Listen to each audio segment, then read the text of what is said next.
In this video, we're going to do a quick review about math. Okay, hopefully this video will help you refresh your memory about what you learned in high school, especially the parts about the scientific notation and calculation involving exponent.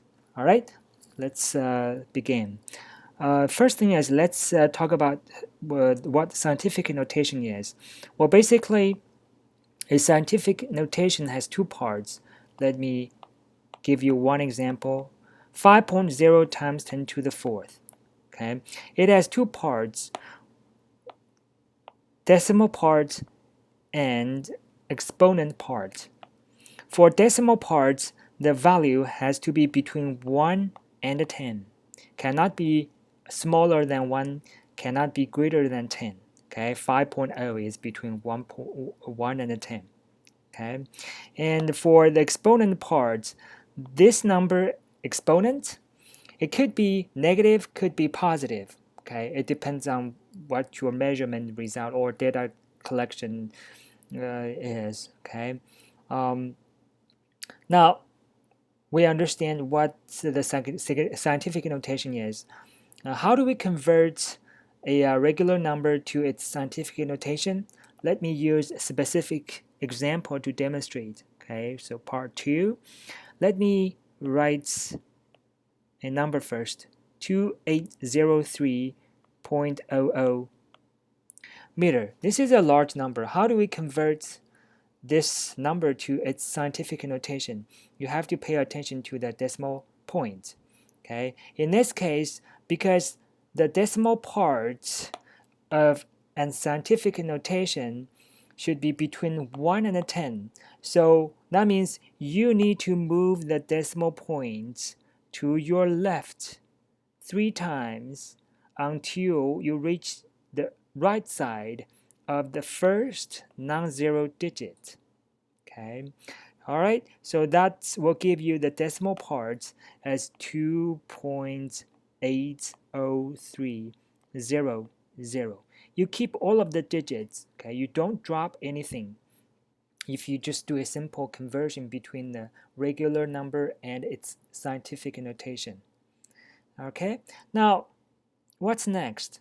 Remember, you moved the decimal point to your left 3 times. That means you have to consider the exponent part, 10 to the n. Okay, how much the n should be for this case? Since you moved the decimal point to your left 3 times, the n should be 3 in this case. Okay, so let me erase that and put the 3 or third behind on the exponent position. Okay, unit behind. Okay, so this is how we do the conversion. Let's see one more example. You have a very small number here, 0.0007823 gram. This is a very small number. How do we find out the scientific notation of this number? Again, pay attention to the decimal point. In order to get the decimal part that is between 1 and 10, you need to move the decimal point to your right 4 times. Okay, 4 times. And so that will give you 7.823. All right, now consider the exponent part. Because you moved the decimal point to your right, so 4 times, so that will be 10 to the negative 4 gram. Okay, so anyway, so this is how we convert the convert from a regular number to its scientific notation. Again, please pay attention to which direction you are moving the decimal points. Okay, all right, this is scientific notation. Now let's review the calculation involving exponents. Okay, so next part. Let's talk about the multiplication first. Well, a simple version is if you have 10 to the a multiply 10 to the b, that equals to 10 to the a plus b. Okay, if you want to make this problem a little bit complicated, then let's see a times 10 to the a times b times 10 to the b. Well, that will be a times b times 10 to the a plus b. Okay, in other words, you multiply the decimal parts together and then add a lowercase a and b.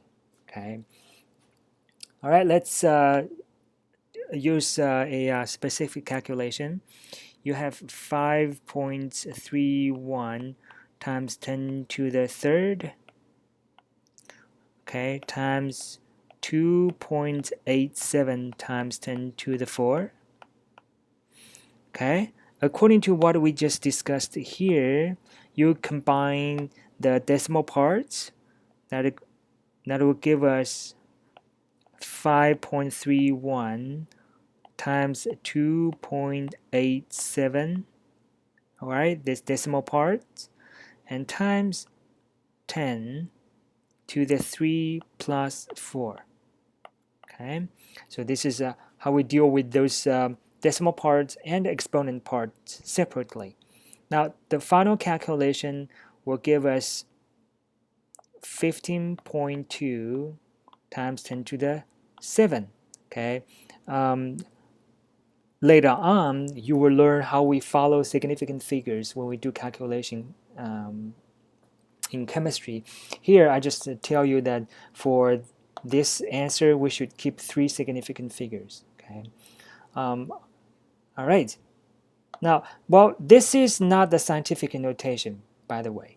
If you want to convert this to a scientific notation, you need to move the decimal point to your left once. Okay, so that will give us, let me write it here, that will give us 15.1.52 times 10 to the 1 times 10 to the 7. Okay, now you combine these two, so that will give us 1.52 times 10 to the 8. So this is a final answer. All right. The next part is the calculation, the division involving exponents. Okay. Again, the general equation 10 to the a divided by 10 to the b, well, that equals to 10 to the a minus b. All right. Again, if you want to get complicated, then let's see that you have a times 10 to the a over b times 10 to the b. How do we deal with it? Again, you combine the decimal parts of those two numbers. That will give me a divided by b times 10 to the a minus b. Okay, let's take a look at this problem. 6.81 times 10 to the 3 divided by 4.86 times 10 to the 5. Okay, that equals to, well, you combine the decimal parts, 6.81 divided by 4.86 times 10 to the 3 minus 5. That will give us 1.40 times 10 to the negative 2. All right, so this is a quick review. If you need more practice, you can go to the appendix 1 of your textbook, page A1, and you will see a detailed explanation of what we just discussed in this video. Hopefully, it can be useful for you. All right?